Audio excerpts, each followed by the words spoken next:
SDV news కి స్వాగతం. నేను సుధా. బులెటిన్ల ముందుగా హెడ్లైన్స్. నదుల అనుసంధానంతో రాష్ట్ర అభివృద్ధి సాధ్యం. రెండో రోజు శాసనసభ సమావేశాల్లో ముఖ్యమంత్రి చంద్రబాబు. విశాఖ నగరంలో సత్ఫలితాలనిస్తున్న ఫ్రెండ్లీ పోలీసింగ్. పోలీస్ స్టేషన్లలోనూ వదిలేసిన వాహనాలను బాధితులకు అప్పగించిన సిపి బాగ్చి. విశాఖ నగరంలో కొనసాగుతున్న ఆపరేషన్ లంగ్స్. సెంట్రల్ పార్క్ వద్ద నైట్ ఫుడ్ కోర్టులు తొలగించిన జీవీఎంసీ అధికారులు. ముంబైలో అక్టోబర్ 27 నుంచి 31 తేదీ వరకు భారతీయ సముద్ర వారోత్సవాలు. విశాఖలో జరిగిన సన్నాహక సమావేశంలో పోర్ట్ ట్రస్ట్ చైర్మన్ అంగముత్తు వెల్లడి.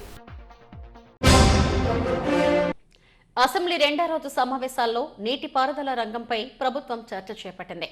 ప్రశ్నోత్తరాల సమయంలో పేదలకు ఇళ్ల పట్టాలు, ఎన్టీఆర్ వైద్య సేవ, రియంబర్స్మెంట్, పారిశ్రామిక పార్కులు, కోనసీమలో కొబ్బరి ప్రాసెసింగ్ యూనిట్లకు సంబంధించిన ప్రశ్నలకు మంత్రులు సమాధానమిచ్చారు. స్పీకర్ అయ్యన్న పాత్రుడు అధ్యక్షతన శాసనసభ రెండో రోజు సమావేశాలు వాడి వేడిగా సాగాయి. ఆంధ్రప్రదేశ్లో డిజిటల్ కార్పొరేషన్ నిధుల మళ్లింపు, క్రీడా శిక్షకుల కొరత, ప్లాస్టిక్ కాలుష్యం, భీముల నియోజకవర్గంలో మహిళా సెజ్ ఏర్పాటు వంటి అంశాలపై ఎమ్మెల్యేలు ప్రశ్నోత్తరాల సమయంలో ప్రస్తావించారు. వీటికి మంత్రులు సమాధానమిచ్చారు.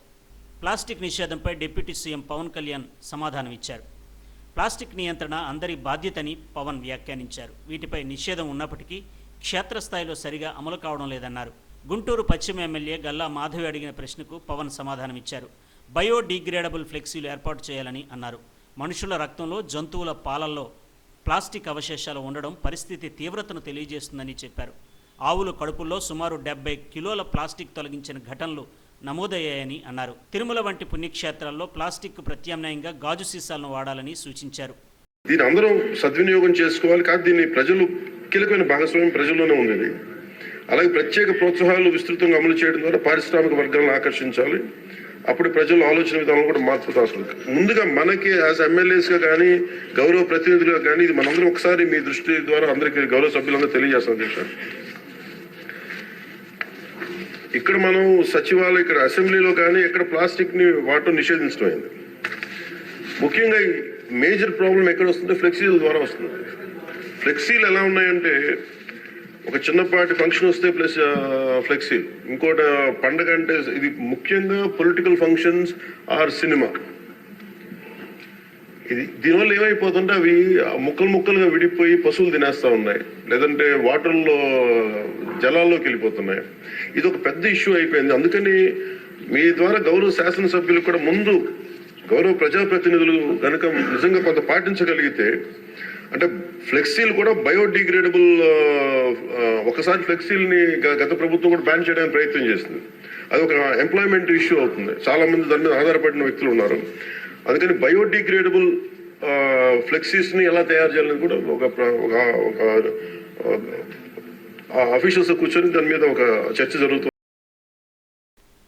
నదుల అనుసంధానం చేయడంలో ఏపీ మొదటి స్థానంలో ఉందని సీఎం చంద్రబాబు చెప్పారు. 2003లో నదుల అనుసంధాన ప్రస్తావన వచ్చినప్పుడు అప్పటి ఎన్డీఏ ప్రభుత్వం ముందుకొచ్చిందని అన్నారు.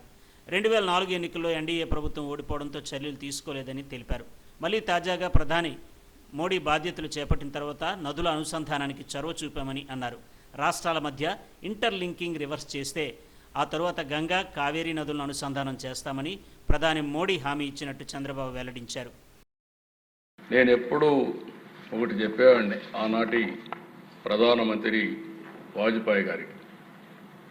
మనం అందరం కూడా ఇప్పుడు నేషనల్ హైవేస్ అన్నీ కూడా వేసుకుంటున్నాం. అదే స్ఫూర్తిలో ఈ దేశంలో నదుల అనుసంధానం చేయగలిగితే వ్యవసాయానికి పెద్ద ఊతం వస్తుంది, పెద్ద లాభం వస్తుందంటే అప్పుడు సురేష్ ప్రభుతో ఒక టాస్క్ ఫోర్స్ వేశారు. అది 2003లో. అంతలో 2004 ఎన్నికలు రావడం, ఆ ఎన్నికలైన తర్వాత ఎన్డీఏ ఓడిపోవడం, దాంతో ఇప్పటికి కూడా చేసుకోలేకపోతున్నాం. అంటే 25-30 ఏళ్ళైనా ఇంకా మనం చేసుకోలేకపోతున్నాం. ఈరోజు ఈ సభ ద్వారా మీ అందరికీ విజ్ఞప్తి చేసేది, ఇటీవల నేను చాలాసార్లు మాట్లాడినప్పుడు ప్రధానమంత్రి గారు కూడా లేదు, కొన్ని రాష్ట్రాలు ముందు వెనకాలన్నాయి, ఈ విభేదాలు ఉన్నాయి, ఎవరైతే చొరవ తీసుకుంటారో వాళ్ళందరూ ముందుకై వెళ్ళి intra linking of rivers in the state చేయండి. మీరు ఏ రాష్ట్రానికి ఆ రాష్ట్రానికి కంప్లీట్ చేయండి. సరైన సమయంలో గంగా కావేరి నదుల అనుసంధానం కూడా టేకప్ చేయొచ్చని వారు సజెషన్ ఇచ్చారు. ఆ స్ఫూర్తితోనే మొదటి రాష్ట్రం నదుల అనుసంధానానికి శ్రీకారం చుడుతున్నాం. అన్ని నదుల అనుసంధానం చేసే బాధ్యత ఎన్డీఏ ప్రభుత్వం తీసుకుంటామని మీ అందరికీ విజ్ఞప్తి చేస్తున్నాను. ఎమ్మెల్యేలు అడిగిన పలు ప్రశ్నలకు మంత్రులు సమాధానం ఇచ్చారు. గ్రూప్ 1 పరీక్షలో అవకతవకలు, పోలవరం నిర్వాసితులకు పరిహారం, ఇళ్ల స్థలాలు, పురపాలక సంఘాల్లో పారిశుద్ధ్య వ్యవస్థ, సూపర్ 6 పథకాల అమలుపై అడిగిన ప్రశ్నలకు సమాధానాలు ఇచ్చారు. విశాఖలో ఫ్రెండ్లీ పోలీసింగ్ సత్ఫలితాలనిస్తుంది. పోలీస్ స్టేషన్లలో వివిధ కేసుల్లో పేరుకుపోయిన వాహనాలను బాధితులకు అప్పగించే కార్యక్రమాన్ని సిపి బాగ్చి చేపట్టారు. బాధితుల నుంచి కూడా మంచి స్పందన వస్తుంది. విశాఖ పోలీసులకు వారు కృతజ్ఞతలు చెబుతున్నారు. విశాఖ నగర పోలీస్ కమిషనర్ శంకబ్రత బాగ్చి రాష్ట్రంలో ఎక్కడా లేని విధంగా వినూత్న కార్యక్రమానికి శ్రీకారం చుట్టారు. పోలీస్ స్టేషన్లతో పాటు రోడ్డుకు ఇరువైపులా వదిలేసిన వాహనాలను సేకరించి సంబంధిత యజమానులకు అప్పగిస్తున్నారు. ఏ పోలీస్ స్టేషన్ చూసినా సీజ్ చేసిన వాహనాలతో నిండిపోయి ఉంటుంది. అలాంటి స్టేషన్లు శుభ్రపరిచే విధంగా ముందుగా వాహనాలు క్లియర్ చేసే కార్యక్రమాన్ని చేపట్టారు. ఏదైనా వాహనం సీజ్ చేసినప్పుడు బాధితులు పోలీస్ స్టేషన్లు, కోర్టుల చుట్టూ తిరగలేక వాహనాలను అక్కడే వదిలేసి వెళ్ళిపోయేవారు. ఆ పనిని విశాఖ పోలీసులు చేపట్టి అటు కోర్టులో క్లియరెన్సులు తెచ్చి సంబంధిత వాహనాలను బాధితులకు అప్పగించే బృహత్తర కార్యక్రమాన్ని సిపి బాగ్చి నిర్వహిస్తున్నారు.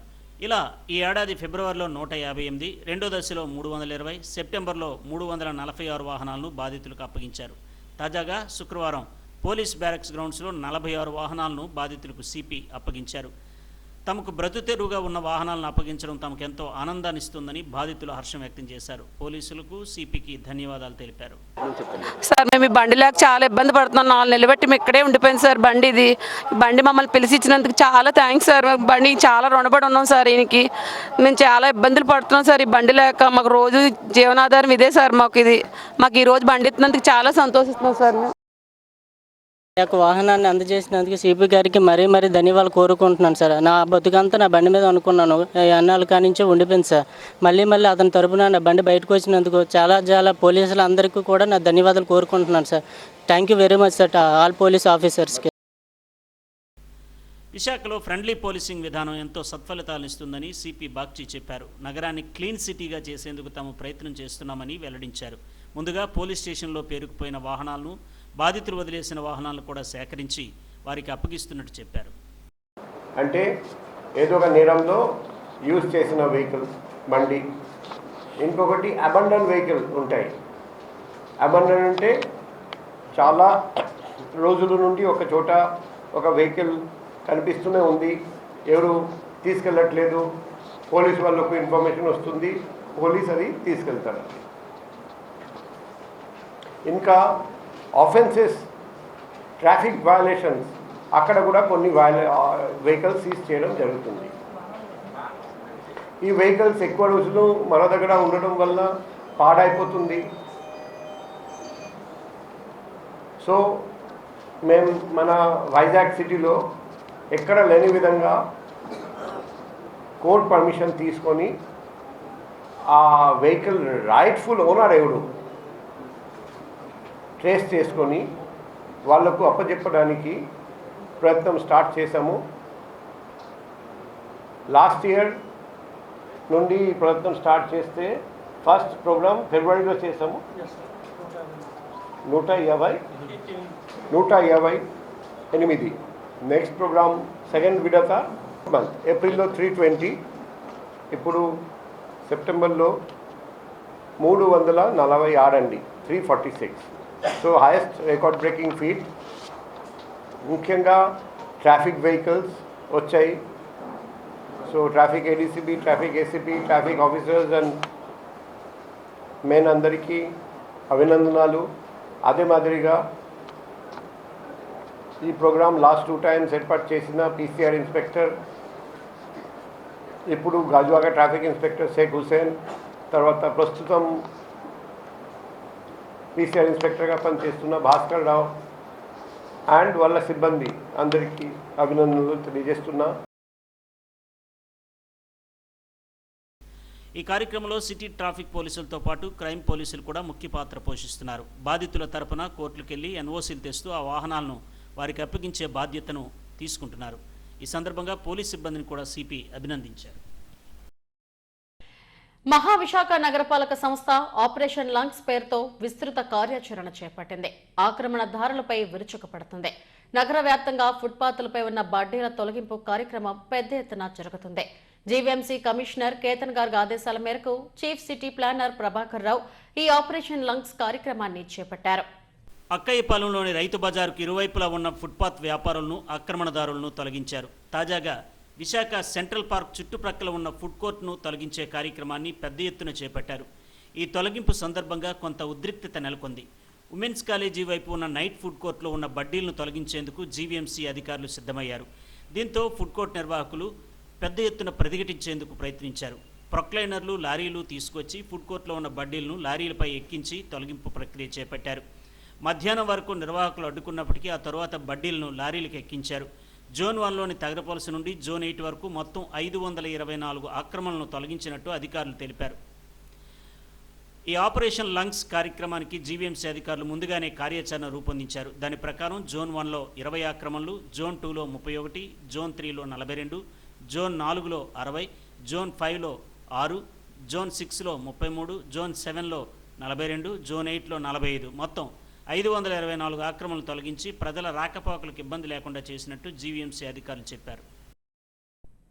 విశాఖ పోర్ట్ అథారిటీ ఆధ్వర్యంలో భారతీయ సముద్ర వారోత్సవం 2025 సన్నాహక రోడ్ షో ఘనంగా జరిగింది. బీచ్ రోడ్లోని ఒక హోటల్లో ఈ కార్యక్రమాన్ని నిర్వహించారు.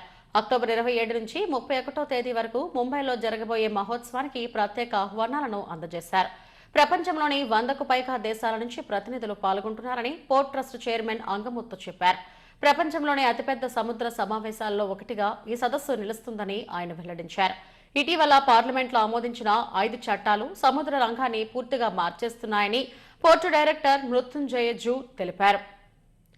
సముద్రాలు దేశ సంపద, భవిష్యత్తులో దేశ ఆర్థికాభివృద్ధికి ప్రధానంగా నిలుస్తాయన్నారు.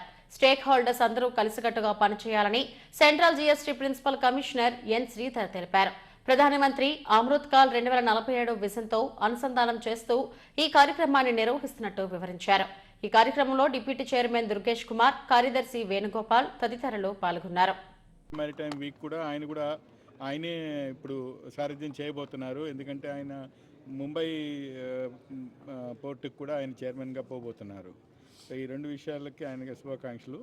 నేను ఇక్కడ ఎందుకు వచ్చానంటే ఈ ఇంటర్ మినిస్టీరియల్ కమిటీ భాగంగా కస్టమ్స్ రోల్ కూడా ఉంటుంది. ఆ కస్టమ్స్ డిపార్ట్మెంట్లో కొత్త డిజిటైజేషన్, కంప్యూటరైజేషన్ ఇనిషియేటివ్స్, ఈ బాండ్, ఈ బ్యాంక్ గ్యారంటీ, మన స్విఫ్ట్ ఇనిషియేటివ్స్, తురంత్ కస్టమ్స్ ఇనిషియేటివ్స్, ఇలాంటివన్నీ చెప్పడానికి నేను పాల్గొనడానికి వచ్చాను. Thank you. It's a great learning for me, personal level. So I really enjoy it. What is your major achievement in Vizag Port? This is nothing like achievement. Every day is our day-to-day things or special things. So I don't believe in doing something special achievements. Every day is important. How you feel with Visakhapatnam? Excellent, extraordinary, nice finance people, and all of you are extraordinary supporting hand. That's it. Thank you very much. He's now taking over Mumbai and will be probably pioneering the India Maritime Week that will be held in the last week of October. It will be a great occasion where all stakeholders worldwide will be participating in that event, and it will kind of help in giving a direction as to how India should progress and how collaboration will happen so as to make India the maritime power that it once was, and I congratulate him for organizing this event. Tirumala అన్నప్రసాద కేంద్రంలో EO Anil Kumar Singhal తనిఖీలు నిర్వహించారు. గత సంవత్సరం నుంచి అన్నప్రసాదం రుచి పట్ల భక్తులు సంతృప్తి వ్యక్తం చేస్తున్నారు. భక్తులు చూపిస్తున్న అపూర్వ స్పందనతో ట్రస్ట్ నిధులు పెరిగాయి. నూతనంగా బాధ్యతలు చేపట్టిన ఈవో ఎస్కే సింఘాల్ ఈ అన్నప్రసాద కేంద్రంలో తనిఖీలు చేపట్టారు. భక్తులతో అభిప్రాయ సేకరణ చేశారు. దర్శన సమయాలు, టోకెన్ విధానం, క్యూ లైన్లో సౌకర్యాలు తదితర అంశాలపై భక్తులను అడిగి తెలుసుకున్నారు. 1985లో ప్రారంభమైన అన్నదాన కార్యక్రమం 1994లో అన్నప్రసాద ట్రస్ట్గా ఏర్పడిందని ఈవో చెప్పారు. 2020 వరకు ఈ కార్యక్రమం నడవడానికి టీటీడీ గ్రాంట్ ఇస్తూ వచ్చిందని, ఆ తర్వాత స్వయం సమృద్ధిని సాధించిందని చెప్పారు. 2023-24లో కార్పస్ ఫండ్ 1884 కోట్లు, 2024-25లో 2127 కోట్లు, ఈ ఏడాది ఆగస్టు వరకు 2263 కోట్లకు ఈ నిధి చేరిందన్నారు. వడ్డీల రూపంలో 2024లో 221 కోట్లు, 2025లో 270 కోట్లకు పెరిగిందన్నారు. ప్రస్తుత వార్షికాదాయం 150 కోట్లు ఉందని చెప్పారు. కోటి విరాళదారులు కూడా పెరిగారని ఈవో వెల్లడించారు. ఇప్పుడు మనం 2023-24 సంవత్సరం చూసుకుంటే కార్పస్ 1854 కోట్లు ఉండేది. అదే 24-25లో 2127 కోట్ల రూపాయలు అయింది. అదే కనుక ఇవాళ మనం చూసుకున్నట్లయితే ఆగస్టు ఎండ్ వరకు 2263 కోట్ల రూపాయలు కార్పస్ ఉంది. ప్రతి సంవత్సరం వస్తుండే డొనేషన్స్ 2024లో 221 కోట్ల రూపాయలు, 24-25లో 270 కోట్ల రూపాయలు.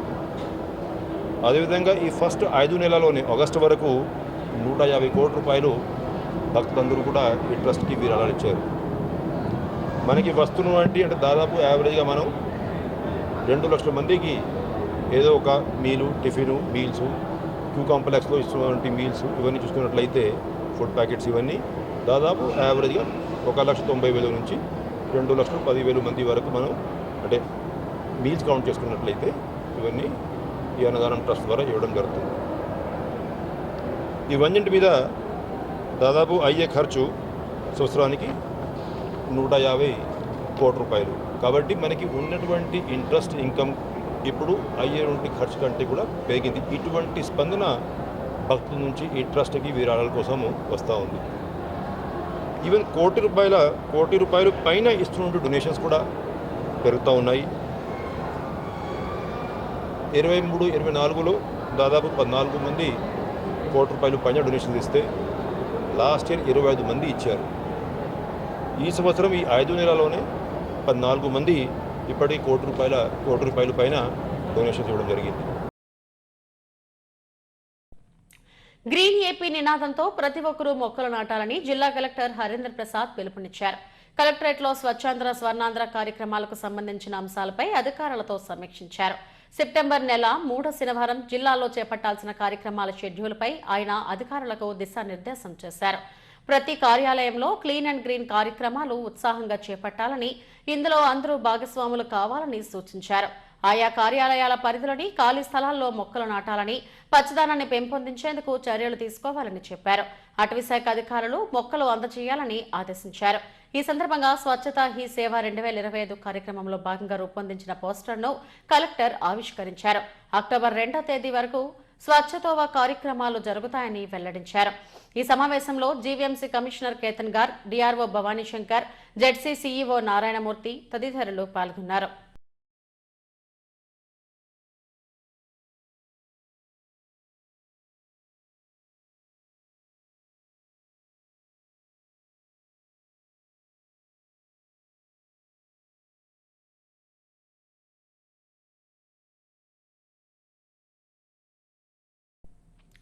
తెలుగు పరిరక్షణ కోసం చర్యలు తీసుకుంటామన్న కూటమి ప్రభుత్వం ఆచరణలో విస్మరించిందని తెలుగుతండు వ్యవస్థాపకులు పరవస్తు సూరి అన్నారు. మద్దలపాలెంలోని తెలుగు తల్లి విగ్రహానికి నీరాజనాలు అర్పించారు.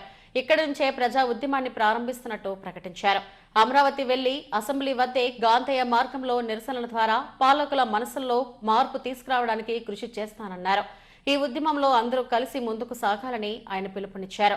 ప్రభుత్వ పెద్దలు తెలుగుకు పెద్దపీట వేసే వరకు ఉద్యమాన్ని కొనసాగిస్తారని వెల్లడించారు.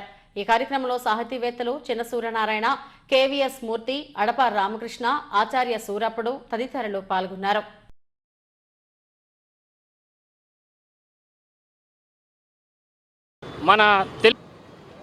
ఇప్పుడు అసెంబ్లీ సమావేశాలు జరుగుతున్నాయి. ఈరోజు రాత్రికి బయలుదేరి తెలుగుదండు సభ్యులు అమరావతి వెళ్ళబోతున్నారు. అక్కడ ఖచ్చితంగా ఈ అసెంబ్లీ సమావేశాల్లో అసలు తెలుగు భాష మీద మీ వైఖరి ఏంటి అని ప్రభుత్వాన్ని మనం అడగబోతున్నాం. కాకపోతే అక్కడ ఎటువంటి అల్లర్లు చేయం, కానీ ప్రభుత్వము ఈ అసెంబ్లీ సమావేశాల్లో తెలుగు భాష గురించి తన వైఖరిని ప్రకటించకపోతే మాత్రం దేనికైనా సిద్ధపడడానికి తెలుగుదండు సిద్ధమవుతూ ఉంది. ఇప్పటికే దాదాపు ఒక 100 మంది పైనే విజయవాడకు చేరుకున్నారు. తెలుగుదండు సభ్యులు, ఉపాధ్యాయులు కావచ్చు, విద్యార్థులు కావచ్చు, మిగతా భాషాభిమానులు కావచ్చు. ఈరోజు కూడా మళ్ళీ ఇంకొక 50 మంది బయలుదేరుతున్నారు. అందరం కలిసి అక్కడ ఎటువంటి అల్లర్లు చేయంగానే ప్రభుత్వాన్ని అయితే గట్టిగా అడగడానికి, ఈ అసెంబ్లీ సమావేశాల్లో నిర్ణయం తీసుకోమని విజ్ఞప్తి చేయడానికి మేము వెళ్తున్నాం. రెండవది, ముఖ్యంగా ఈ కూటమి ప్రభుత్వం, అంతకంటే ముఖ్యంగా చంద్రబాబు గారి ప్రభుత్వం మీద మాకు సందేహం ఏంటి అంటే, గతంలో కూడా చంద్రబాబు గారి ప్రభుత్వం 5 ఏళ్ళు కనీసం అధికార భాషా సంఘాన్ని కూడా ప్రకటించకుండా 5 ఏళ్ళు నెట్టుకొచ్చేసింది, తర్వాత మాయమైపోయింది. కాబట్టి ఈ సందర్భంగా ప్రభుత్వానికి విన్నపం ఏంటి అంటే, ప్రాథమిక విద్యను ఖచ్చితంగా మాతృభాషలో బోధన చేయాలి, ఆంగ్లాన్ని ఒక పాఠ్యాంశంగా బోధించాలి అని దాదాపు 30 ఏళ్లుగా ఈ భాషాభిమానులు, భాషోద్యమకారులు కోరుతూనే ఉన్నారు. కానీ ఈ ప్రభుత్వాలు తమ పబ్బం గడుపుకోవడానికి కేవలము పదవిలో ఉన్నప్పుడు ఒక మాట, పదవుల్లో లేనప్పుడు ఒక మాట మాట్లాడుతూ ఊసరవెల్లిలాగా ప్రయత్నాలు చేస్తూ ఉన్నాయి. కాబట్టి ఈసారి ఈ ప్రభుత్వానికి అవకాశం లేదు, తన వైఖరిని గట్టిగా చెప్పాలని మనము ఈ సందర్భంగా కోరుతున్నాం. ధన్యవాదాలు. శాసన మండలిలో మెడికల్ కాలేజీల అంశం దుమారం రేపింది. ప్రతిపక్ష వైసీపీ ఎమ్మెల్సీలు స్పీకర్ మోషన్ రాసు పోడియాన్ని చుట్టుముట్టారు. దీంతో అధికార పక్షం కూడా నిర్మాణం జరగలేదంటూ ప్లకార్డులు ప్రదర్శించారు. దీంతో గందరగోళం నెలకొంది. స్పీకర్ మోషన్ రాజు ఇరు వర్గాలను అదుపు చేసే ప్రయత్నం చేశారు. ఆర్థిక శాఖ మంత్రి పయ్యావుల కేశవ్ దీనిపై సమాధానం చెప్పారు.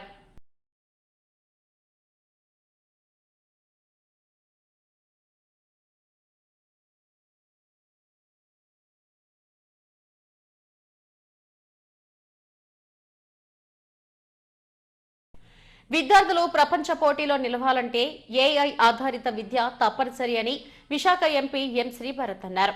ద్వారకానగర్లోని స్థానిక హోటల్లో కేథలిక్ ఎడ్యుకేషన్ సమిట్ 2025ను నిర్వహించారు.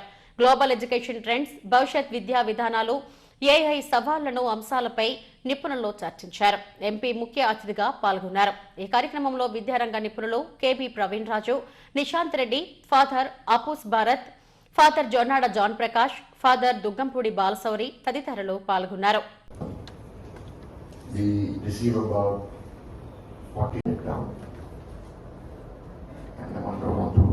How many of you offer, I believe there's about 65 principals here.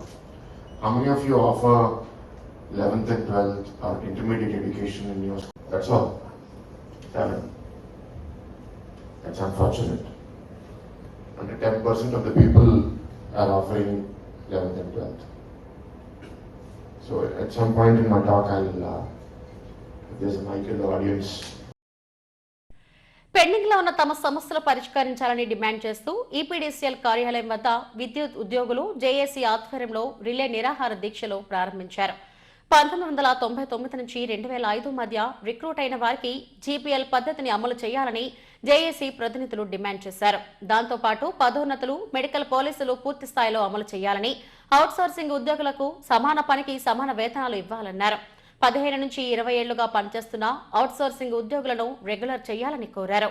ఈరోజు ఉద్యోగుల ఖాళీల భర్తీ కానీ, మరి జేఎల్ఎం గ్రేడ్ 2 ఉద్యోగుల యొక్క జేఎల్ఎంతో సమానంగా వాళ్ళని రెగ్యులర్ చేయటంలో కానీ, పొరుగు సేవల వారికి జీతభత్యాలు పెంచడం కానీ, అదేవిధంగా వాళ్ళని రెగ్యులర్ చేయటం కానీ, కాంట్రాక్ట్ ఉద్యోగుల క్రమబద్ధీకరణ కానీ, ఈ అంశాలన్నీ కూడా వెంటనే ప్రభుత్వం సాధించాలని చెప్పేసి, సాధించే వరకు ఈ కార్యక్రమం ఉంటుందని చెప్పేసి, మరి ఇంకా ఈ యొక్క కార్యక్రమం ఆందోళన, ఈ యొక్క దశల వారీ కార్యక్రమం అనేది రోజు రోజుకి కూడా రాష్ట్ర వ్యాప్తంగా అన్ని జిల్లా కార్యక్రమాలకు ముందుగా తీసుకెళ్తామని చెప్పేసి, మనం ప్రభుత్వాన్ని ముఖ్యంగా ఈ అంశాలను పరిశీలించాలని చెప్పేసి, సత్వరం సాల్వ్ చేయాలని చెప్పేసి ఈ ప్రభుత్వాన్ని కోరుతున్నాం. త్యాగాలు చేస్తూ వాళ్ళు ఏ రోజు ఎలా ఉంటుందో తెలియని పరిస్థితుల్లో కూడా ఉద్యోగం చేస్తున్నప్పుడు వాళ్ళకు వచ్చే జీతభత్యాలు ఏవైతే ఉన్నాయో చాలా తక్కువగా ఉన్నాయి. సమాన పనికి సమాన వేతనం అనే స్లోగన్తో మేము ఎట్టి పరిస్థితుల్లో వాళ్ళ శాలరీస్ చేయాలని, అలాగే చాలా సంవత్సరాలుగా అంటే గత 15-20 సంవత్సరాలుగా ఇదే డిపార్ట్మెంట్లో పనిచేస్తున్న అవుట్సోర్సింగ్ వాళ్ళందరికీ రెగ్యులర్ చేయమని, అలాగే ఎవరైతే మాకు జేఎల్ఎం గ్రేడ్ 2 అని రిక్రూట్ చేశారో వాళ్ళకి సర్వీస్ రెగ్యులేషన్స్ మాకు ఏదైతే ఇంతకు ముందున్న సర్వీస్ రెగ్యులేషన్స్ ఉన్నాయో వాటిని వీళ్ళకే వర్తింపజేయమని, అలాగే ప్రతి ఒక్కరికి మా న్యాయమైన ఏవైతే డిమాండ్స్ ఉన్నాయో అవన్నిటిని మేము దఫల వారీగా మేనేజ్మెంట్కి మేము సమర్పించాం. అలాగే మినిట్స్లో కూడా రికార్డ్ అయ్యి ఏవైతే ఆ రికార్డు ఉన్నాయో అవన్నిటిని మేము పరిష్కరించమని మేనేజ్మెంట్ కోరుతూ ఈ విషయంలో ప్రభుత్వాన్ని సానుకూలంగా స్పందించమని కోరుతూ విష సర్పాలు హల్చల్ చేస్తున్నాయి. వర్షాకాలం కావడంతో పాముల బెడద మరింత అధికమైంది. దీంతో స్నేక్ సేవర్ సొసైటీ సభ్యులు జిల్లా వ్యాప్తంగా రెస్క్యూ ఆపరేషన్స్ నిర్వహించి పాములను చాకచక్యంగా పట్టుకుంటున్నారు. ఇప్పటికే సుమారు 10 నాగుపాములు, 5 బేబీ నాగుపాములు, 2 ర్యాట్ స్నేకులను సొసైటీ సభ్యులు పట్టుకున్నారని స్నేక్ క్యాచర్ కిరణ్ తెలిపారు. పాము కనపడినప్పుడు భయాందోళనకు గురై చంపేయకుండా తమకు సమాచారం అందించాలని కోరారు. పాము కాటుకు గురైన వెంటనే ప్రభుత్వ ఆసుపత్రికి వెళ్లి యాంటీవైరస్ వ్యాక్సిన్ ను తీసుకోవాలన్నారు. ప్రయత్నం చేయకుండా సొసైటీకి ఇన్ఫార్మ్ చేసినందుకు ఫస్ట్ ఆఫ్ ఆల్ వాళ్ళకి థ్యాంక్స్ చెప్తున్నాను. అలాగే మీరు ఎవరు కూడా పాము కనిపిస్తే చంపే ప్రయత్నం చేయొద్దు. ఎవరికైనా ఒకవేళ ఇన్ కేసు పాము కాటేసినా కూడా మంత్రాలు ఈ పూజలు అవన్నీ చేయకుండా గవర్నమెంట్ హాస్పిటల్కి వెళ్ళి స్నేక్ యాంటీవెనం తీసుకోమని ఒకసారి రిక్వెస్ట్ చేస్తూ, ఎవరికైనా ఏ టైంలో పాము కనిపించినా సొసైటీకి ఇన్ఫార్మ్ చేయమని 8866369999 ఫోన్ చేసి మాకు ఇన్ఫార్మ్ చేయమని ఒకసారి మేము అందరినీ కోరుకుంటున్నాం. విశాఖ జిల్లా మొత్తం మీద మా team snake save society team 18 members ఉన్నారు. ఏ టైంలో పిలిచినా we're ready to come and rescue the snake and live in the remote areas. Once I'm requesting, మన ఫోన్ నెంబర్ కూడా చెప్తున్నాను 8866368899. హెచ్పీసీఎల్ విస్తరణ ప్లాంట్లో గ్యాస్ లీక్ కలకలం సృష్టించింది. ఈ ప్రమాదంలో 2 గాయపడ్డారు. ప్రమాదం జరగడానికి ముందు కార్మికులు అక్కడ ఉంటే భారీ ప్రాణ నష్టం జరిగి ఉండేది. అదృష్టవశాత్తు ఫైర్ జరగకపోవడంతో స్వల్ప గాయాలతో ఆ 2 కార్మికులు బయటపడ్డారు. ప్లాంట్లో భద్రతా చర్యలపై యాజమాన్యం స్పందించాలని సిఐటియు నాయకులు లక్ష్మణమూర్తి తెలిపారు. గ్యాస్ లీక్ అయ్యి పని ప్రమాదం తప్పింది. కార్మికులు ఎవరు కూడా అందరూ డ్యూటీలకు వెళ్తూ ఇక పని సర్దుకునేటువంటి సమయంలో ఇది సడన్ గా ఒకసారి గ్యాస్ లీక్ అవడంతో అక్కడ ఉండేటువంటి ఒక 2కి ఇంజూరీ అయిందని చెప్పి అనుకోవడం జరిగింది. అయితే ఎటువంటి ప్రమాదం అయితే జరగలేదు. అయితే స్టార్టింగ్ కార్మికులందరూ పనులు సర్దుకొని అక్కడ ఉన్నారు కాబట్టి వెంటనే తెలుసుకొని వెంటనే కార్మికులందరినీ కూడా బయటికి పంపించడం అనేది జరిగింది. అది కానీ లీక్ కాకుండా ఏమైనా ఫైర్ గానీ అయినట్లయితే చాలా ప్రమాదం జరిగి ఉండేది. అనేక మంది కార్మిక కుటుంబాలు బుగ్గును కలిసిపోయేటువంటి పరిస్థితి ఉండేది. కాబట్టి హెచ్పీసీఎల్ యాజమాన్యం మేము చెప్తుంది ఏంటంటే, ఇటువంటి జాగ్రత్తలు గ్యాస్ కానీ లేకపోతే పెట్రోలియం కానీ జరిగినటువంటి టెస్టులు చేసినప్పుడు కానీ లేకపోతే ఇటువంటి పటిష్టమైనటువంటి భద్రతా చర్యలు తీసుకొని దాన్ని టెస్టింగ్లు చేయడం కానీ లేకపోతే కార్మికుల్ని ఆ ప్రదేశాల్లో ఉండకుండా చేయడం కానీ అటువంటి భద్రతా చర్యలు చేయాలని చెప్పేసి కూడా మేము సిఐటిగా హెచ్పీసీఎల్ యాజమాన్యానికి విజ్ఞప్తి చేస్తున్నాం, డిమాండ్ కూడా చేస్తున్నాం. సేఫ్టీ సౌకర్యాలు ఫస్ట్ ప్రతి ఒక్కరికి సేఫ్టీ సౌకర్యాలు కల్పించాలి. ఇక్కడ జరుగుతున్న ప్రతి ఈ టెస్టులు ఏ చేసినా సరే బరస్ట్ కాకుండా లీక్ అవ్వకుండా ముందు జాగ్రత్త చర్యలు తీసుకొని పటిష్టమైన చర్యలు తీసుకోవాలని చెప్పేసి ఈ సందర్భంగా తెలియజేస్తున్నాం. ఇంకోటి మాకు తెలిసిన వివరాల ప్రకారం ఈ గేట్ లో అందరూ కార్మికులు వెళ్తున్నారు. ఆ గేటు ఒకటి రఫ్ గేటు చివరి గేట్ ఉండేది. ఆ గేటు చెత్త చెదారము ఉండడం వల్ల వెళ్ళడానికి రావడానికి ఇబ్బంది అవుతుందని మొత్తం కార్మికులందరూ కూడా రన్నింగ్ అవుతున్నటువంటి టెస్టులు అవుతున్నటువంటి సందర్భంలో ఇటువంటి వెళ్తున్నారని చెప్పి కార్మికులు చెప్తున్నారు. కాబట్టి ఇటువంటి భద్రత చర్యలు ముందే తీసుకుంటే ఇటువంటి ప్రమాదం జరగదు. హెడ్లైన్స్ మరోసారి. నదుల అనుసంధానంతో రాష్ట్ర అభివృద్ధి సాధ్యం. 2వ రోజు శాసనసభ సమావేశాల్లో ముఖ్యమంత్రి చంద్రబాబు. విశాఖ నగరంలో సత్ఫలితాలనిస్తున్న ఫ్రెండ్లీ పోలీసింగ్. పోలీస్ స్టేషన్లలోనూ వదిలేసిన వాహనాలను బాధితులకు అప్పగించిన సిపి బాగ్చి. విశాఖ నగరంలో కొనసాగుతున్న ఆపరేషన్ లంగ్స్. సెంట్రల్ పార్క్ వద్ద నైట్ ఫుడ్ కోర్టులు తొలగించిన జీవీఎంసీ అధికారులు. ముంబైలో అక్టోబర్ 27 నుంచి 31 తేదీ వరకు భారతీయ సముద్ర వారోత్సవాలు. విశాఖలో జరిగిన సన్నాహక సమావేశంలో పోర్ట్ ట్రస్ట్ చైర్మన్ అంగముత్తు వెల్లడి. ఇవి ఇప్పటివరకు నా బులెటిన్ అప్డేట్స్. నమస్తే.